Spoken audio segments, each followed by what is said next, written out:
All right, so today we're jumping into a story about a marriage that starts, well, not with a kiss, but with a contract.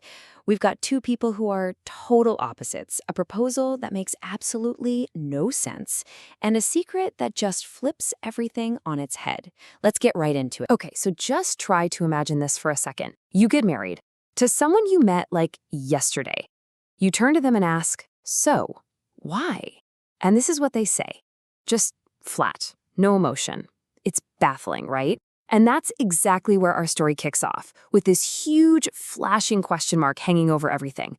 What on earth is going on here? All right, section 1, a marriage after one night. So the story picks up basically moments after the ceremony, if you can even call it that. They're sitting in a car holding this brand new bright red marriage certificate, and you can just feel the tension. So many questions, absolutely no answers. So let's meet our happy couple. On one hand, you've got Charlie Foster.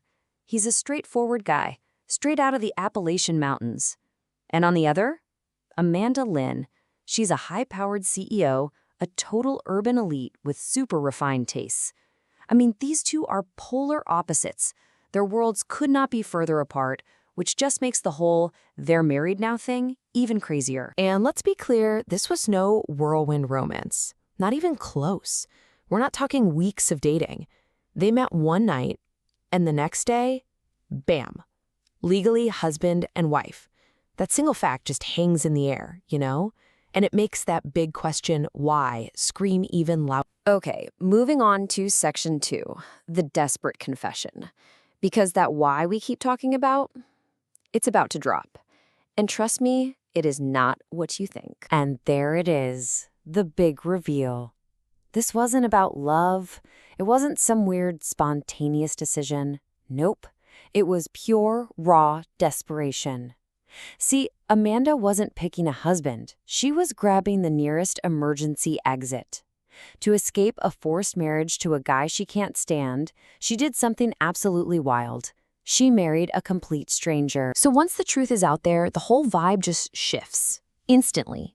Amanda basically reframes the entire situation. This isn't a marriage, she says. It's a business arrangement, a job. She literally offers to put him on a payroll to be her husband. And Charlie? He's just caught in this crazy storm and kind of goes with it. Which brings us to section 3. Welcome to a new world. Because, a contract marriage sounds weird enough as an idea. But now Charlie's about to get a faceful of the reality. The very, very rich reality of the world he just agreed to be a part of. And this is the exact moment it all becomes real. The car screeches to a halt, and Charlie's not just looking at a house. No, this is a full-blown, sprawling mansion. It's his first real, concrete sign of just how much money his new wife and boss actually has. He has officially left his world behind. He stepped completely into hers. So they go inside and they meet Auntie Wong. Now, she's not just Amanda's personal assistant. She's her closest confidant, the one who knows everything. And her reaction? Utter shock. I mean, she is completely floored. And that tells you everything you need to know, right? If the one person who knows Amanda best is this stunned, it just shows you how insane this whole thing is for a CEO who's known for being so calculated. And to really hammer home just how different their lives are, as Charlie's walking through this place, he's doing the math in his head, and he figures this mansion, it's got to be worth over $10 million. You can just imagine the scale of her world finally starting to crash down on him. All right, section 4 is where we get to the fine print, a rules of the deal. The scene is set, so now it's time to make this whole bizarre thing official. Amanda lays out the terms of their contract. And the rules are, well, they're cold and clear.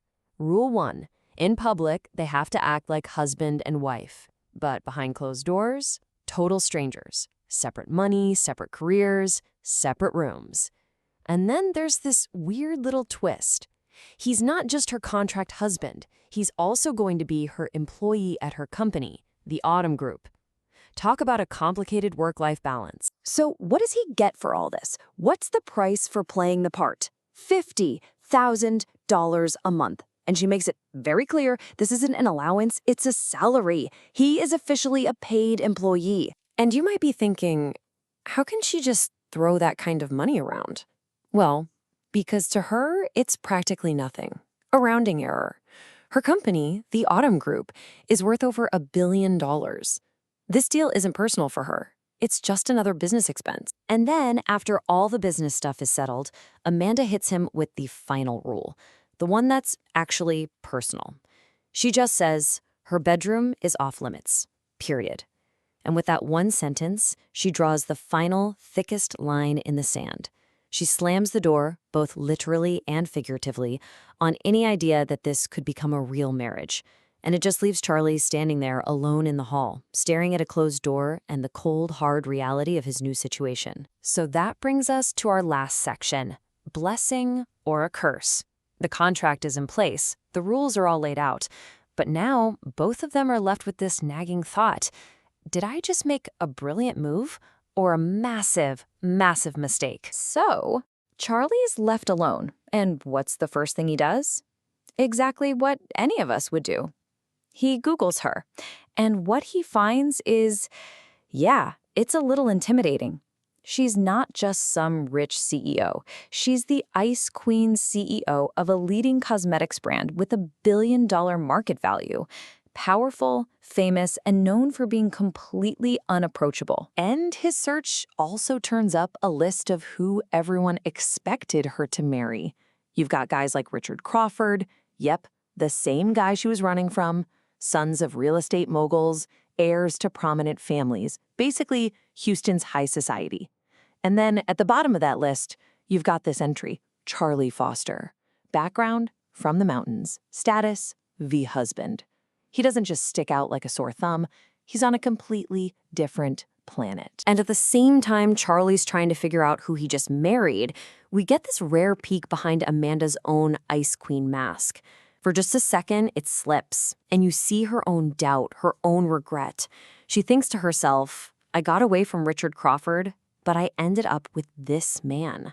She escaped one trap, sure, but the question is, did she just walk straight into a different one? And that's where we're left, with both of them, and us, stuck on that one big question.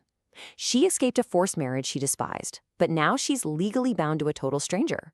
She bought her freedom, but is now tied to a guy she knows zero about. And Charlie? He just got to take it to financial security, but he's basically a pawn in a billionaire's game. So I'll leave you with that to think about. For them, is this whole deal a blessing or a curse?